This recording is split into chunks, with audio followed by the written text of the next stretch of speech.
Hi everybody, and welcome to the Atheist Experience. I'm your host today, Jen Peoples, and with me is the incomparable Tracy Harris. Howdy. Matt had some family obligations today, so he's going to take the weekend off, and so you got me and Tracy for today. And so, how you doing? Good. Good. Well, just before we get started, let me let everybody know, after the show, some of us will be headed down to Threadgill's for dinner. So if you are in the Austin area and you'd like to join us, you're welcome to do so. And if you'd like some more information about the atheist community of Austin or the Atheist Experience, you can go to our website at www.atheist-community.org. So what do you got today? Not too much. I just have my notebook with me. Yeah? Just thought I would show my notebook. Oh, yeah. There we go. So it says, pray until something happens.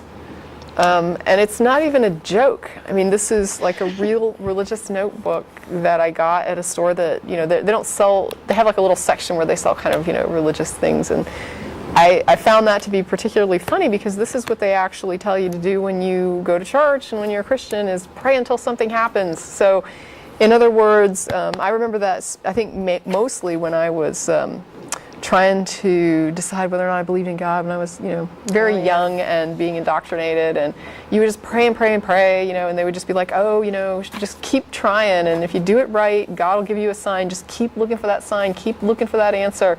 And that's kind of how it works. You just keep praying and you keep looking for anything that could be something, anything, like I prayed and then I don't know, someone smiled at me, and that counts, huh? Yeah, and I was feeling kind of low, but it made me feel better, and I think God sent that person to smile at me. I mean, it gets to be like a stretch, but yeah, they tell you to just keep praying and keep asking, and that, eventually God's going to answer, and it's like, well, yeah, if you keep looking for a job, and you keep praying to God for a job, and the odds that you're going to find a job and say, oh, God sent me a job are pretty high, so prayer almost never fails when you look at it kind of in that light. Yeah. So it's not that the answer was no or that there was no answer. It's just you don't give up till you get an answer. Yet. You got to get something. A lot of alternative medicine works this way too. That, you just have to invest in it, believe that it works, and if it works for you or you get some positive result, then it's working. And if you don't, then you just didn't do it hard enough or well enough or correctly or something. I'm not that familiar with alternative med, but yeah, there are some alternative cancer treatments that apparently, if you don't get cured, then you didn't drink enough of your own urine or something along those lines. There really is an alternative treatment like that. Don't do that if you have cancer. Don't do that. Yes, I recommend. Your oncologist. Yeah. I recommend that get their opinion on it before you try get something medical like help. that. Yes. And if you feel the need to drink your own urine, get psychiatric help. Yeah. And by the way, the American Cancer Society does put out a book on alternative and complementary medicine, which is literally like a body of research that's available on most of the cures that they're aware of that are, or like cure in quotes, cures or recommended things that people say, oh, try this or try that. And so they basically provide little sections on what has been researched about this claim. Mm-hmm. And sometimes there might be some little tidbit of a hint that there might be something positive based on a lab experiment in a rat. Mm-hmm. And sometimes the something happened with a cancer cell in a petri dish, but they kind of, it's interesting because you kind of see where the claims originate, what was the research that was done on this particular type of, thing that, someone tells you eat more celery or something like that, and they'll say, well, when they did this celery study on cancer, and celery, here's what was done. And so they tell you whether they were able to find any research whatsoever and what the results were. It's not a book that promotes these treatments. It's simply a book that kind of informs you about them. And so I would recommend to anybody that's vulnerable right now and dealing with cancer, either with yourself or someone you love, before you spend a crap load of your own time and energy researching a bunch of crazy cures and recommendations from well-meaning relatives and friends, you might want to spend a couple bucks and just get this book or go to the library and see if they have it. And and check some of this stuff out quickly so that you don't have to expend that kind of energy, because as well-meaning as they are, let me just say that you are not being helpful when you recommend crap to somebody in a desperate situation, because then they have to go and look it up and see if it's okay or not, and if they're not that good at research, they may not find the right answers. They might end up spending loads of money and time and investment into something that is not valid, just handing charlatans loads of money. And if they are good at research, it still takes their time, and often these people don't have that kind of time. Sometimes they're stressed out as a caregiver of someone who needs help and someone who is not doing well or is already in cancer treatment. That person is tired, they're stressed out, they're likely looking at bills that are piling up, and what they don't need is another job. So please don't recommend crap to them. And if you just feel like you don't have the resources or the time and you're at your wit's end as a caregiver, just take it to your oncologist and say, what do you know about this? Don't kill yourself, don't knock yourself out. I didn't mean that as a bad pun, but don't knock yourself out researching every crazy thing that somebody wants to recommend to you about their brother's cousin's sister tried this supplement and it fixed their cancer. Yeah. That's just, it's almost cruel, except that I know that people mean well when they do it. Yeah, well, and my mother had breast cancer, and one of the treatments for breast cancer is they give you aromatase inhibitors that actually shut down hormone production, all hormone production. And there were so many people that said, oh, you need to go and you need to drink soy milk or eat soy, and because of the phytoestrogens, and that would have been the really wrong thing for her to do. So that actually would have been counterproductive. They're trying to stop the estrogens from acting on the cancer cells. Yeah, not check with your doctor. Promote that. Yeah. So some of these things are actively harmful, not just a waste of time. Yeah, false hope is a very cruel thing. People that are really desperate are just looking for any bit of hope, and especially in situations where standard treatments may not be working or may be not that good to begin with as far as odds, and so you can burn through your savings quickly trying a lot of desperate things, and people in that situation do not want to. I know it's really hard to say no to somebody that you love that's sick with cancer and asking about something they heard about or something that someone told them about, and you don't want to say no, we're not going to do this, but sometimes you just really have to say, I looked this up, it doesn't work, and we're not going to spend our money on this. It's not going to save you. Well, do you want to go to some calls here? Sure. All right. Well, let's talk to Frank in Scranton, Pennsylvania. Good evening, Miss Harris, Miss Peoples. First time, long time, and very pleasant to speak to both of you. Okay, thank you. So what do you got for us? Okay, my question considers the superstitions. Would you consider, first of all, atheists to be superstitious in any way, shape, or form? It depends on the atheist. Yeah, I know some that are. Not all atheists are skeptics. Okay, well, considering superstition, because I have noticed by watching this program that there are actually superstitions among one of the hosts. I'm not sure if I'm comfortable to say the name of the host. Okay. All right. Okay. So basically the question I have is, if someone like Mr. Dillahunty, for example, always sits to the left side of the co-host because he's the host, obviously. And I noticed that Miss Peoples is the host today and Miss Harris is the co-host. And right. Sometimes they switch. Sometimes they switch, but I never have ever seen Mr. Dillahunty himself sit to the right of the co-host. That's because, well, no, Matt is always the host. The host. Yeah. This is the host position where Jen is sitting, and that's because it's okay. But that's because of technical realities. She has the computer hooked up to some to outlets over here. It's not a thing they're always wearing my lucky socks. It's that in the studio, the host has to sit over here because of their relation to the wall. Oh, I understand wholeheartedly, and I think it's a very good system, but my question is, has Mr. Dillahunty ever had been co-host recently? I don't know that he may have recently. co-hosted when he first started doing the show, but he only acts as host now. Now, why is that? Do you fellow hosts find that kind of dictatorial? No, Matt No. Dillahunty is the president of ACA, and he is also probably one of the more prolific people when it comes to counter-apologetics. Like, he goes and lectures and debates and things like that. Matt, I noticed that, well, yes. yeah, Matt, if he wanted to, could come in and like kind of quote own the show. So what he does is he plays host, where he sits on the side, and then the co-host is supposed to get most of the traffic. Now, Matt, I think, would be the first one to admit that sometimes he's criticized for sort of talking a lot during the show and not really giving the co-host a lot of time, and people will write in. He cannot hang up in a debate. He cannot hang up on someone when he is lecturing or debating them. Correct. And it seems kind of dictatorial, whereas you, Ms. Harris, and you, Ms. Peoples, you're so very kind. You do not hang up on your callers. I've hung up on I've hung callers. up on people before. I've hung up on callers. I actually button. frustrated I'm not afraid myself to use trying to it, hang so. up once, to the point that I couldn't even hit the button correctly. Martin had to reach over and do it. In situations where the callers will be irrational or insulting or possibly, do something in there, whereas Matt seems to be like a dictator with that. He's going, All right, this sounds almost like an email issue. Yeah. Maybe write to Matt and tell him you don't like that.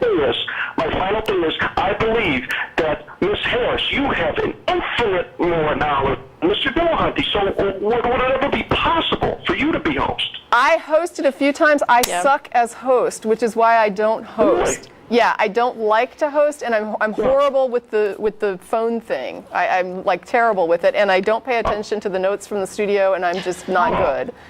Okay, and one question, this is regarding, someone asked, what is God's purpose? Last week, somebody asked, what is God's purpose? Okay. To Ms. Peoples.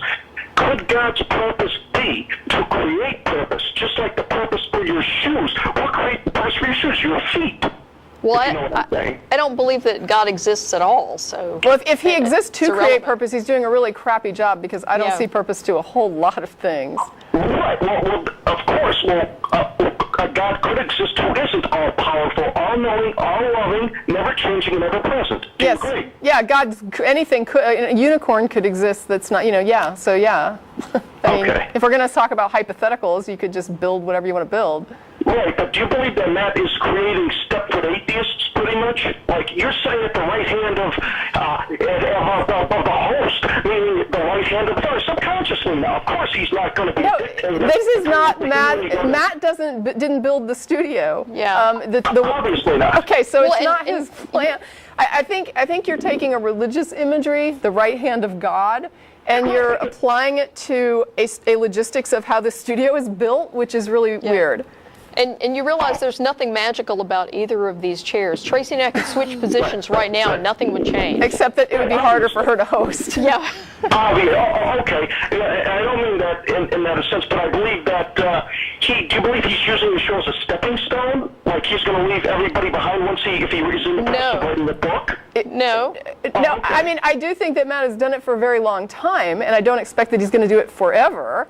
But I certainly don't think that the fact that if one day, and I think when one day is probably more like it for anybody on the show, when one day Matt moves on to whatever he moves on to, whether it be something atheist or not, I mean, who does the same thing forever? I mean, I guess if you really love what you're doing, and but eventually I'm pretty sure that anybody that's done something for years and years and years might move on, but I certainly wouldn't attribute that to some kind of weird ulterior motive like they used the show or they used the people. I think that you just outgrow something or you get tired of it. How many times do we get letters from people saying the show is so similar, you get such the same calls, and how many years has Matt been doing this? I mean, I can't speak for Matt, but certainly I would be sympathetic if he said it's time for me to go do something else. Yeah, but for instance, I looked on the schedule, and Mr. Dillahunty was supposed to host today, and he was supposed to host last week. Now, unless there's a legitimate reason for not appearing today and not appearing last week. Are we allowed to speak about this? Yeah. I'm going to just say, Yeah, actually, their Matt has put house this was out. robbed. And so Matt and Beth have been dealing with a home robbery. Poor Mr. Dillahunty. Poor Mr. Dillahunty. I'm just- I mean, he's such a woman. I mean, And they have relatives in town. But I mean, not that I need to defend Matt's personal life, but I'm just saying you seem to assume a lot of things regarding motive that are just really weird. Well, the reason why I say this is because Mr. Dillahunty has, on many occasions, because I'm an avid watcher of the show, has experienced, has told about his life as growing from a Bible Belt Baptist family, et cetera, et cetera. At this point, I'm just going to say I'm uncomfortable speaking anymore for Matt or about Matt's personal life. And if you have an issue with Matt, you need to contact Matt. Yeah. Okay. Email the show. Yeah, please. All right. Okay, well, that was interesting. Some people don't like Matt. It's like, okay. Okay, so why don't we talk to Marshall in Raleigh? Let's see. He's on line 1. Marshall. Hi, Marshall. Hi, you're on the show. Hey, how's it going? Good. All right, so I guess it says on the prompter something about doubts, right? Something about doubts? Well, whatever. What it says about me. So why don't you tell us what you have in mind? What's on your mind? All right. Okay. It goes back to what Matt said a while ago to another caller. They asked, like, when will the doubt go away? Okay. And he said possibly never, and also that he personally hopes it doesn't. Right. Okay. Yeah. Okay. Well, here's where mine comes from. Well, not exactly doubt, because I'm on your side of the whole thing. But this is just something that happened to me recently that I would like you to just consider. Okay? Okay. All right. So a friend of mine passed away over a year ago, and I found this at work. It was a receipt. It has her name on it, and then I looked at it for another second, and it had these numbers, 10212. And about a month ago, that was the date that it recently passed, right? Okay. Sure. October 2nd, 2012. So, and that was her 20th birthday. When did you find the receipt? 20 days later, the October 22nd. And her birthday was the 2nd? Yeah. Okay. Okay. All right. Okay, so it has her name and her 20th birthday. Well, it has a And, number. It has her number on it that you say it's correlates to her birthday, correct? Right. It's a approval code. Okay, yeah. Okay, so I found that, and above just that being unlikely, I probably look at about 3 to 4 or 5 receipts that come through a day out of probably 30 to 50. So it was unlikely I would even see it, much less that it happened, you know? Okay. So I would just want to know what you guys would take that if you had saw it. I would Right. think it was a coincidence. Yeah, I don't know quite what it is you're asking. You're saying that there's like a number associated with the receipt that happens to align with. Now, you realize if you were in Europe, for example, that wouldn't be her birthday. Yeah, it would be 210. That'd be February 10th, correct. So, I mean, I think that this is, like Jen just said, this is what they call a coincidence, which is basically something that is related to something else in close time proximity that has meaning for the person who observes both events. So it's 2 events closely related in time that are then tied together via the brain of the person who sees them who interprets them with some sort of meaning. That's what a coincidence is. I do see it as a coincidence, but I was wondering, I mean, you can understand that this, to me, when I first saw it, it struck me, you know, like, what are the chances of me even seeing this, let alone it having it? But I know... Well, let me tell him a quick story. Shortly after a relative of mine died, I got a phone call at my office, and we have a display that shows names. And I was shocked to look down and see this relative's name on the display. Like, that's who was calling me. And when I picked it up, I was just like, I didn't even know what to expect. I thought, this is the weirdest thing. And I pick up the phone and I said, hello? And it turned out it was one of our IT people that had the same name. Okay. That happens. Yeah, I mean, this is obviously something else. Obviously. Yeah. I mean, again, things happen. I do take it as a coincidence, but I'm just saying you can understand it has, you know, like I said, it is her name. It is her birthday that passed 20 days before at the time. Sure, you notice it because you're aware of these things. Correct, I agree. Yeah, and that's kind of the point I was going to bring up is that how many times have you seen things like this and you forgot about it? Actually, or you didn't even notice it because you know, the person whose name was on the receipt wasn't dead. Right. You know, Or you didn't know their birthday. Yeah, or you didn't know their birthday or something. Yeah. Yeah. That's another thing. I do recognize that. I even noticed the birthday because I looked at it an extra second because it had her name. Yeah. And her birthday had just passed, so the numbers were in my head. 10 to 12. Everyone was talking about it that day. Right. Yeah. So the numbers are in my head. But yes, you're correct. People do. I mean, people do this. That's where the word coincidence comes from. That's where that idea comes from. The idea of meaningfully putting together events too closely related in time. Right. And the main point is that I'm pretty sure I'm one of the only people that could have seen this, that knew her, that would have just chalked it up to coincidence, because most people that I know would have seen this, would have taken it as a clear sign. Sure. No, I think a lot of people would have. Some people would have played lotto that day with her birthday. Yep. And then what would have happened is the real date would have come up, and it would have been like, no, that was her telling you that it was a legitimate sign with her birthday, but telling you to play the numbers for today. Yeah. Yeah. You gotta know how to read these signs, or they're useless. Yeah. So just obviously, I'm sure you guys would have probably had the same initial reaction. Yeah, it's interesting. Like, wow, that's incredibly unlikely. Is there a reason that came up? And then you probably would have just realized. Yeah. I guess I don't even think of them as incredibly unlikely. I look at like all of the events that happen in the universe every day. I think we just hit like 7 billion human beings. And so in my mind, can you imagine if a day went by and there was not one coincidence? To me, that would be weird. Yeah, I did say that to my friend. They said, what do you think it means? Like, because it's so unlikely. And I said, at any moment, there's a possibility of something like this happening. So I think it's got to be happening all the time. Yeah, right. Exactly.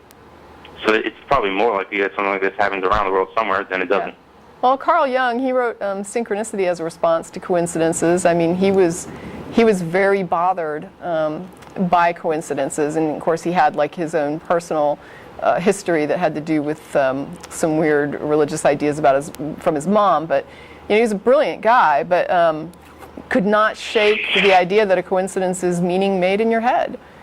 As much as he understood, even kind of before his time, he was ahead of his time a bit when it came to his hypotheses regarding what was going on with people's brains. And even so, he was still kind of driven a little bit whack when it came to the idea of coincidence. Yeah. All right, well, I guess that's all I have to say. Thanks for answering. Sure, okay. Thanks for telling me what you guys think. And All right. have a good day. Yeah. All right, thanks for the call. All right, let's see. We've got Tess in Virginia Beach on line 3. Yes, that's me. Hi, Tess. Hello. First of all, I'd like to commend you guys on an awesome show. Well, thank you. I mean, obviously, I'm from Virginia. I came across you guys by watching YouTube and stuff like that, and it's really nice just to sit down and listen to some people who know what they're talking about. And I'll give you a bit of backstory before I get to my question. I've been an atheist for about a year now.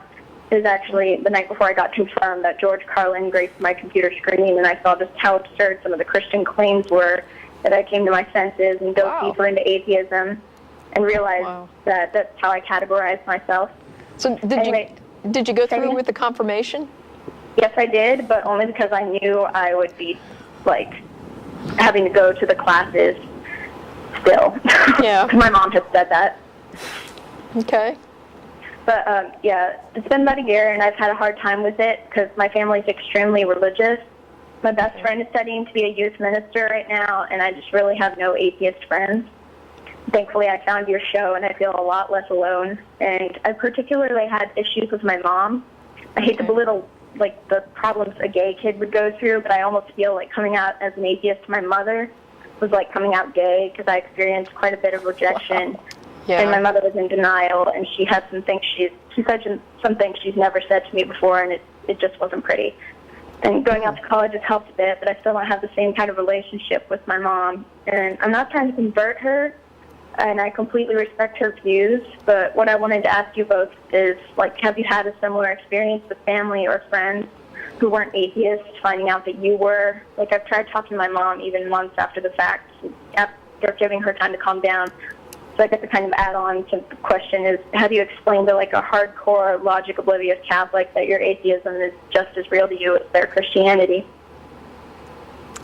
I just want to ask, like, why are these conversations occurring with you and your mom? I want her, I mean, she kind of found out, and I Okay. do want her to know me. Like, There are a lot of people that write to us, and they, a lot of times it's people that want to come out, and they feel really like, well, kind of what you're describing, but they haven't come out yet, and they're just like, I feel like I'm lying, and like these people are not, I'm afraid that if I come out they won't accept me, but I want them to accept me, but I want them to accept me for who I really am, not for this facade that I'm putting on. And so what you've kind of done is you've come out and you're now saying, I've come out and I'm this person, but she's not understanding, and I want her to understand and accept me and really appreciate who I am, not just say whatever. Now, just FYI, not everybody can always understand everything. I mean, I know. there's It's not. my mom that really hurts me because we've just always been really close. Yeah, no, I mean, I hear you, and I wish there was a magic bullet, but sometimes there's not. The best thing that you can do is to have cordial conversations as much as possible, and as much as she's willing to have them. Are the conversations usually like cordial? I mean, do you guys have civil conversation about religion? Not about religion. No. Okay. Outside of that, do you normally have good cordial? Okay. But what happens when you talk about religion now? She gets on the defensive side and just starts talking about hell and how lack of faith leads to it. And it really hurts. Yeah. So This is really real for her. I mean, Yeah. I don't know what to tell you. You want her to understand your position that it's not real. Yeah. And she is, that is really tough for especially a hell-believing Christian. yeah. Yeah. You know, can And I? my dad almost makes it worse because my dad's the yes man type. So my mom has said some really hard stuff in his presence, and he says nothing. I mean, if I had a kid who was being yelled at and almost verbally abused, fortunately I'm in college now and it's gotten better.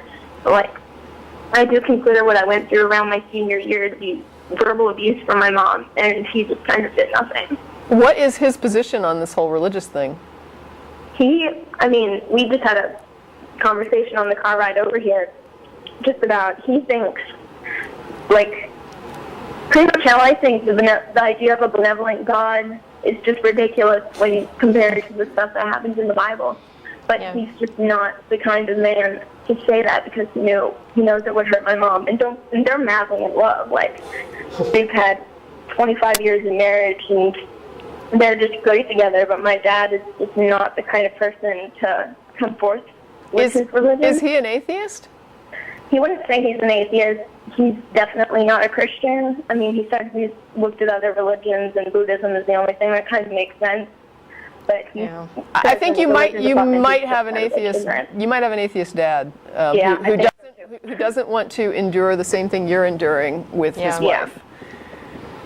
Yeah. It's kind of hard because both my sister who's kind of leaning towards feeling the same way, and my dad won't like come out. Like my mom thinks my sister's like the prized child, but really she's a closet. Like, she doesn't believe in that kind of stuff either. It just sounds like everybody in the family pretty much, and don't take this the wrong way, I'm not saying that you were stupid, but it sounds like everybody else in the family kind of knew not to tell mom. Yeah, and she did find out, but I was always kind of the more obnoxious kid who would, say the harsher things to my mom, whereas my sister could hold back pretty easily. Yeah, and as far as getting her to understand, there's no trick. If she will speak to you, you can speak to her. I would say that at any point when you start, or if, I shouldn't say when, but if you start to realize that you're having the same conversation over and over and over and over and no headway is being made, it might just be time to accept that your mother cannot understand this. It's almost like if you were a physicist and she couldn't understand physics and you kept trying to explain it to her and she was just like, I don't get these numbers. It's just, there's some things that just are not going to click with some people. They can't wrap their brain around even that. My dad said something really awesome today that was just kind of like, well, he was just like, Christianity is based on lack of reason. You can't really reason with somebody whose religion is lack of reason. Well, and it's fear-based. True. But you're not even looking for reason. I think all you're looking for is acceptance. And what you want is just for her to I mean, it's one thing for me to, like, for example, let's say that you were dating a guy and it was like he was way outside the range of your best friend's like tastes. And you tell her before he meets her, and you just say, look, he's real different than what you normally like, but I'm really hoping because you're my friend, you'll give him a chance because I like him and he's a nice guy. You introduce them. You don't really expect her to say he's the kind of guy she would go out with, but you would at least want from her that kind of acceptance that says, you're my best friend, you love him, that's what matters. And so I accept him because you love him and he makes you happy. And it doesn't matter if I understand the relationship or if I understand him. I understand you, and I love you because you're my friend, and so I will accept him, and he's part of the group now.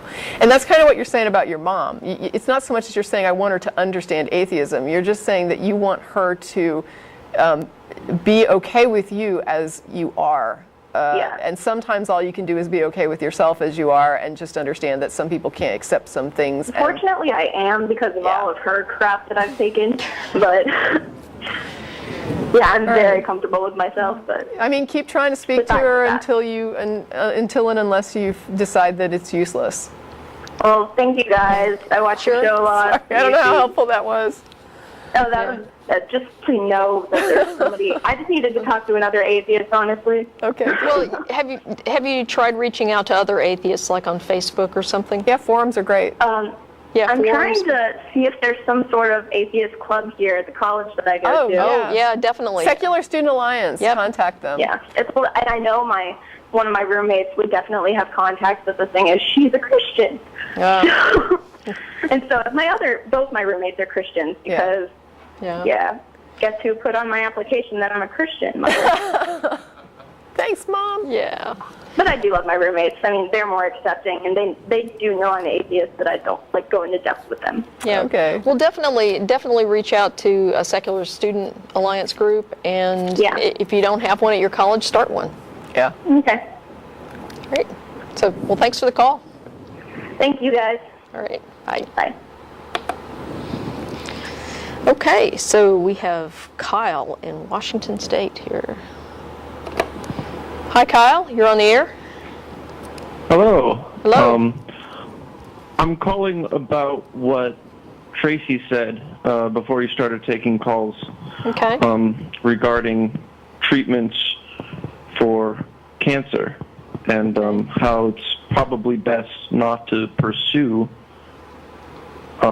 treatments that don't seem scientific or mainstream because they're so unlikely to work. Well, just if they have no demonstrated efficacy. Yeah. Yeah. Okay, that you just better not waste your money on them, even though it's a life and death situation. Yeah. But I'm wondering if you would ever have a different perspective about such a treatment that didn't cost any money, like a change in diet. Okay. But okay, go ahead. It seems to me like there's nothing to lose, even if it seems unskeptical.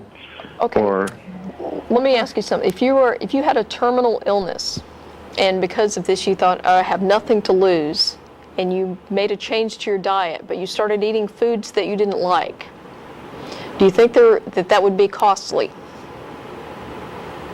That is a good point.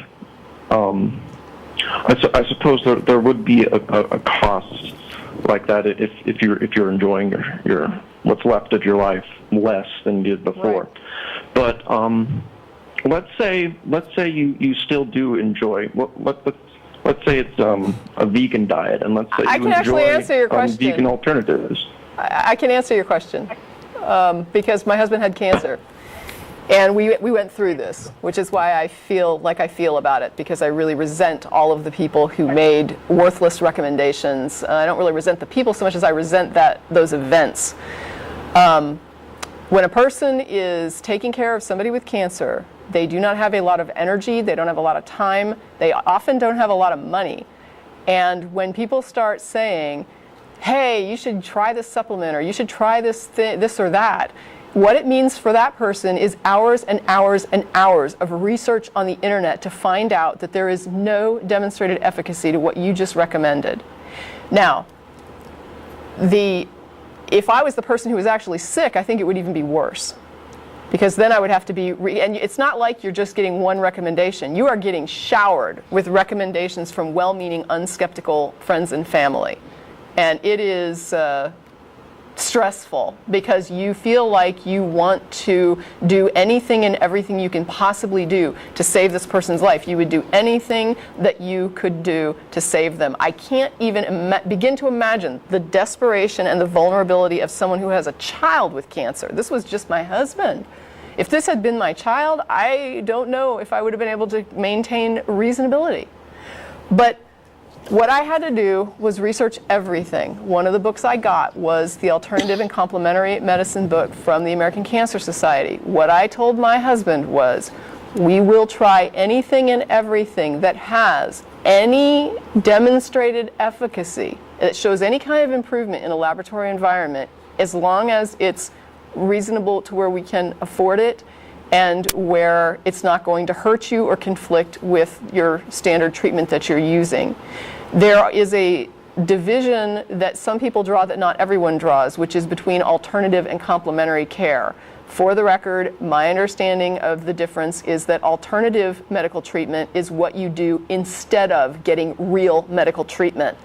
Complementary medical treatment, that would be something that you're doing in addition to doing what your doctor's recommending. So for example, you're talking about if you wanted to eat better. Suppose you were eating a lot of crap and you just thought, eating right makes you healthier overall. I don't think that any oncologist would say that improving your diet would be a bad thing. If you're, depending on some treatments, you have to eat certain things, and I know a lot of times you're just trying to hold your weight on when you have cancer, and they'll let you eat stuff that's not that good because they want you to just keep your weight up. But what I'm talking about is if you were going to do something that was just a generally health improvement thing, I don't think your doctor would have a problem with it. And they would say that in general, this might help you feel better throughout your treatment. The doctor themselves might say, I don't think that it's going to help you fix your cancer, but it's not going to hurt you, and it might overall make you feel better, or make you, make you a little more healthier during your chemo treatments or during whatever treatment you're taking. I don't have that much of an objection to somebody trying something that is overall demonstrated to improve general health. I don't have a problem with them doing some research and saying, this showed some efficacy in this small way over here, and it's just a bottle of, lycopene or whatever it is you want to take. And that, to me, is not that big of a deal as when it comes to somebody recommending, for example, glutathione boosting stuff, which you can end up spending hundreds and hundreds of dollars on, only to get the same benefit you could get from ingesting large amounts of vitamin C. Something like that would be bothersome. So the cost would make a little bit of a difference, but I would still say disregard it if you cannot find any reason to see that there's any efficacy with this. There should be some demonstration of some level of efficacy before you spend a dime or a minute of your time, because you don't know how much time you have left. Well, thank you very much. I hope it helps. Are you familiar? Sorry, I don't want to take up too much of your time, but I'm just curious if you've heard of the book The China Study, or the Forks Over Knives, which is supposedly based on it. Yeah, have you heard that there are some serious problems with that study? I understand that there are, but in my situation, it's my dog that has cancer, and I feel like we have nothing to lose. Are you feeding your dog a vegan diet? Well, there you go. That's what we're doing right now. You know that dogs are obligate carnivores. You're torturing your dog. Well, I mean, this is not a human being, right? There's the thing. It may be,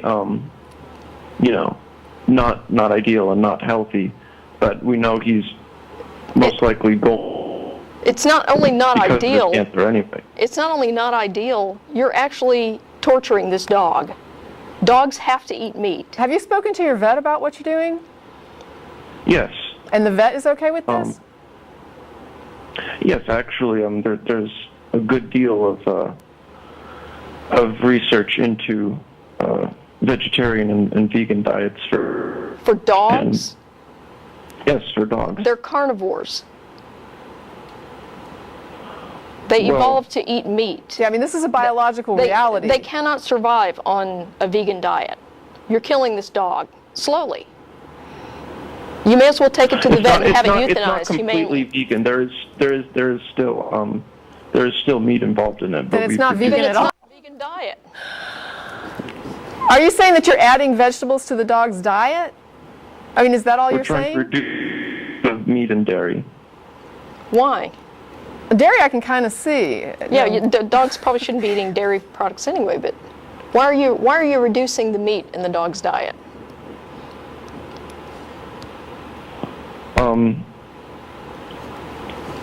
Because of the chance that it might do something. Do what? Was this study done on dogs or was it done on people? Well, the China study was humans. torture knives are of course about humans. Then that wouldn't translate to a carnivore. We are omnivores. Yeah. I mean, you're trying. It's almost like when if somebody said that a certain thing worked on an octopus, and so you were like, oh, well, then I should try it. It's like it has to be something that is at least similar, like physiologically. When you're talking about vegetarian dog foods for dogs, yeah, they do make them. It's meat substitutes. It's basically. Why would you do that? Why would you do that to your dog? Well, I tried to explain myself by saying he has cancer. Okay. We wanted something. Right, but Okay. but the human and a dog are they're not similar when it comes to diet. I mean, if it was two animals that were similar, like if you had a monkey or something that was like more, I'm trying to think what else. Like even a rat can eat different things, or a pig. But a dog is evolved as Jen is saying, it's evolved as a carnivore, not as an omnivore. So to take a study that's done on diet based on an animal that metabolizes like so many different things versus an animal that metabolizes like one thing, I don't know how valid that would be. I'm questioning, I guess. The question has to be then, I mean, what do I do? Feed your dog. I mean, what kind of cancer does your dog have, and what's its prognosis? Well, he had a tumor in his rectum. Okay. And what's his prognosis? They couldn't remove it. It wasn't surgically removable. They removed part of it, but the cancer is still there. Okay. So basically you're looking at, your dog is probably terminal, right? Is that what I'm hearing? Yes. Okay. Do you know how long the dog has? Probably maybe a year. Okay. So why don't you feed the dog an appropriate dog food that the dog likes, and do your very best to give him the best quality of life that you can for the rest of the time that he has. And don't torture him with a vegan diet. I'd like to express one thing, though. I mean, in addition, I guess not in addition to what Jen is saying, but as a separate thing, all right? I sympathize with you like 1,000% when it comes to the feeling that you can't sit by and do nothing. You're in a situation where your doctor has told you, the vet has told you, they can't operate, and this cancer is still there, which Jen correctly said that means that this dog will die from cancer, if, assuming something doesn't kill it in the meantime. And I get the idea of saying standard treatment is offering you nothing right now. Literally, you have been told there is no more standard treatment, there is nothing else we can do to help your dog. And so you're at a point where you've kind of said, anything I can do is better than doing nothing, because there's this desperation that sits with the caregiver that says, I have got to do something. I cannot do nothing. I mean, I would have probably been the person at my husband's deathbed saying, I can't let go. I will just go with you to the grave, like trying to find something that is going to save your life. I mean, that's what I'm like, and I get that you're like that, and I think most people are like that. And so I'm hesitant to jump on you and guilt you into not doing the one thing you think is something, because I know how that feels to say I've got to do something. I would say that whatever you're doing, you have to live with this. When your dog is gone, ultimately the dog will die at some point of something. But when that dog is gone, and if this dog should die of cancer, you are the person who has to live with whatever you did or didn't do, right? And I get that. That's a burden that you're going to have to deal with. And it's tough because you don't ever want that thing or person that you love to go, and then you're thinking to yourself, I should have done this. I should have done that. I should have spent the money. That is torture, which is why I think it's hideous when people take advantage of that and try to sell crap. But while you're doing what you're doing, keep researching, all right? Just keep researching and keep informing yourself. And it may or may not change your mind about what you're doing with the dog. The dog may be okay. It may be getting everything it needs from a dietary standpoint, from weird supplemental diet, whatever. I don't know. But just keep researching. Don't stop learning about what you're doing and about what you need to know to help your dog. And know that whatever you do or don't do, you're the one that has to live with that. So do whatever you have to do to make yourself not have to live with regrets for the rest of your life after this year. Okay? All right. I'm really sorry to take up so much of your time, but I would like to mention that it is. Just, I just wanted to let you know, I'm not unsympathetic to what you're going through. Okay, I lost a dog that was very precious to me a few years ago. She died of kidney failure, and before she died, she had a lot of food allergies, so she could not eat the normal kidney diet that they offer, the standard dog food that they give you for a dog that has renal failure. She couldn't eat it because she was allergic. So I went to the USDA and I researched the recommended daily allowances for dogs for all the required nutrients, and I looked at the renal diets, and I made dog food for her. For like 2 months, I made fresh dog food for her based on the stuff that she had to have for her kidney that she could eat because of her allergies. Okay, so I get it. I understand. Okay, I wouldn't change a thing that I did. But, I mean, like Tracy said, you need to keep researching what you're doing. And I'm sorry you have to go through this. I know what it's like to lose a pet. I appreciate everything you're telling me. And yes, I understand, of course, dogs have evolved as carnivores, but, it also seems to me like dogs will just eat anything they will, you give them at all. So it seems weird to think of it as meat and only meat for dogs. Well, they will eat a lot of stuff, but they should have meat. I have a kitten that ate cornbread tonight, so yeah, he got a hold of it. I mean, I don't know why that cat ate cornbread, but I know that's not a normal part of a cat diet. Yeah. Yes, all right. And it is my mother who was really into the China study in forks over knives. She's not a skeptic as I am. And I was more going along with what with the suggestions that she had about you do what you need to do. The cancer do what you have to do. Properties of the vegan diet. Okay. Well, we need to get going here. So, if you have any follow-up questions, I'm sorry again. No, okay. don't apologize. Don't apologize. Goodbye. Thank you. Thanks for your call. Thank you. All right. So let's go ahead and go to Daniel in St. Paul. Hi, Daniel. You're on the air. Hello. Hello. I am I'm a theist, technically. Okay. I don't necessarily believe in the Bible God. I just don't like it when people use that to a reasoning for. How do I say this? It's hard to explain. It always is. I don't like it when people use the scripture and stuff to try and convert people and then say that their morals are better and stuff like that, just because of how it's written. The Bible basically says it. Because I don't necessarily follow the Bible or any other of those. I like to think I understand God in my own way. I don't know if that makes sense. I'm sure it does to you. Yeah. Yeah. And mine might sound convoluted to any normal Christian. There's actually a lot of people who say they believe in God, but they're not religious. I'm a theist. I'm not religious. Like how I would say it is, I believe maybe there was something that started it all, but he maybe just let it go from there. Deism. Oh, so you're a deist. Yeah, I don't know what that. It means what you just said. Yeah. Yeah. Yeah.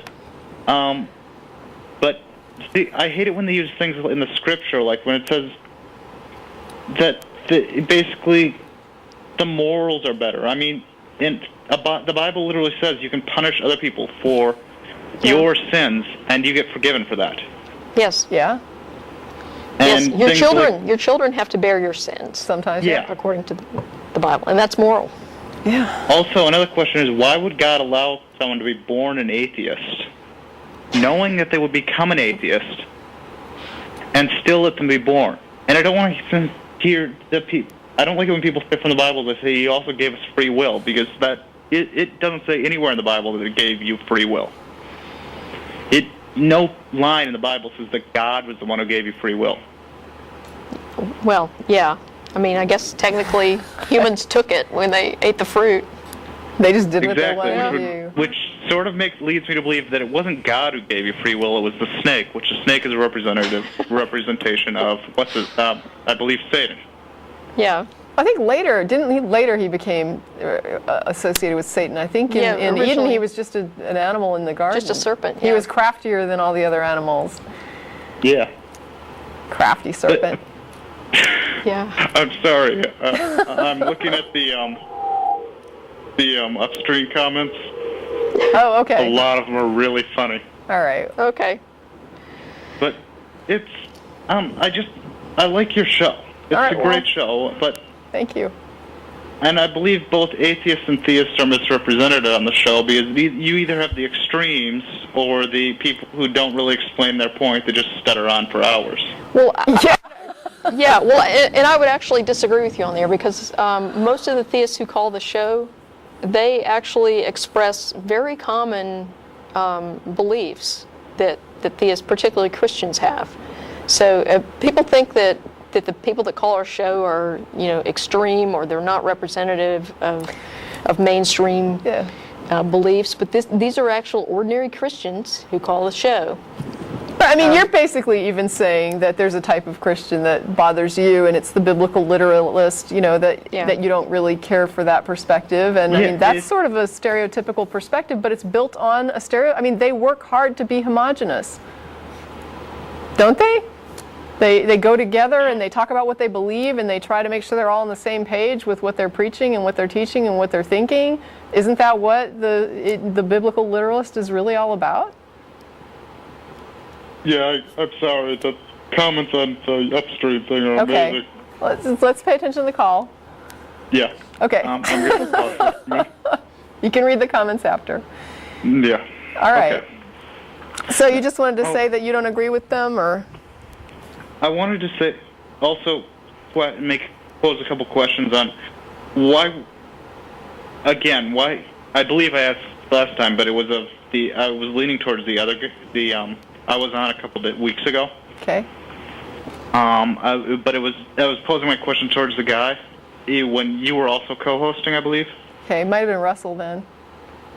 Yeah. Okay. And I just wanted to pose the same, because you don't seem to answer much unless you're either the host or it's pretty much, it's usually the host that a lot of the time takes the reins. I've noticed. Okay. It might Okay. just be me. So you got 3 minutes. So Why did you guys choose atheism? I didn't choose. I ended up at atheism. What made you come to that opinion? Yeah, I basically was raised a fundamentalist Church of Christ, and ultimately began to get some information regarding biblical origins that made me research Bible history, and I began to realize that Christianity was sort of a human invention. When I got out of Christianity, I still believed in God, because I thought, well, just because this religion is not correct does not mean there is no God. So I just kept going on with my God belief and spent probably the next decade trying to figure out. I would talk to people about God, and what I found is there were so many different ideas that when I would have a conversation, I had to be able to tell somebody what I was talking about. And when I would have to flesh this out more and more and more, I began to realize I was having a lot of trouble defining what it was I was even referring to when I used the word God. What did I mean by that? And I kept researching all these questions about, well, it seems like God would be involved in this, or God would do that, and I would look it up, and there was always something different than what I expected to find. And ultimately what happened was I realized that I was just simply referring to everything as God, like the universe as God.